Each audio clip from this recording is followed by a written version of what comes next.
We've seen that the travel trade has changed a lot in recent years. You talked earlier about service and adding value. How is it that you managed to create a niche there in the face of what appears to be difficult conditions for travel agents? I think people are quite often misled by online companies, both with the fact that they perceive them to be cheap, but they're not. Quite often online companies will give you a price, and when you try and get that price, it goes up and up and up, and it actually becomes more expensive than something we would quote for. We've had quite a few customers like that who phone us up. I've seen this price online, we've had a look at it, the price doesn't exist, and the price we give them is actually less than what they're then quoted.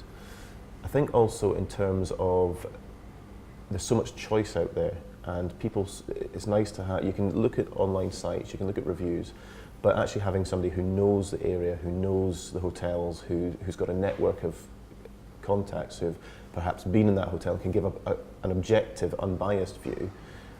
I think that helps a lot of people, because travel is an expensive commodity, it's an expensive experience, so you want to make sure that whether you're spending £500 or £5,000 on a holiday, you want to make sure you get value for that. And the last thing you want is to turn up, having booked it yourself online, to find that the hotel's not built, or it's full of rats, or anything, something that had you gone to a travel professional would have been able to steer you away from, for the sake of what might just be, and usually is, a few pounds.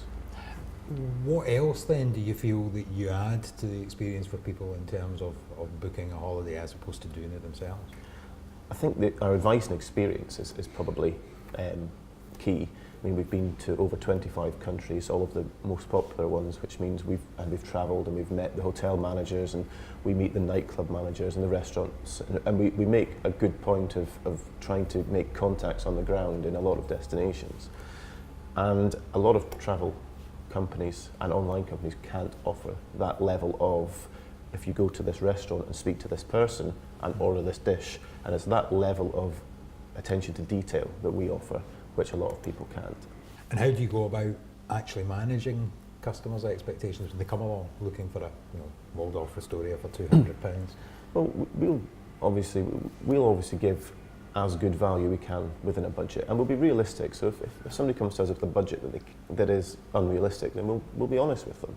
We won't try and pretend that they're getting something they're not, but we will always send photos of the hotel in various states, customer photos as well, so we won't just use the hotel's own photos.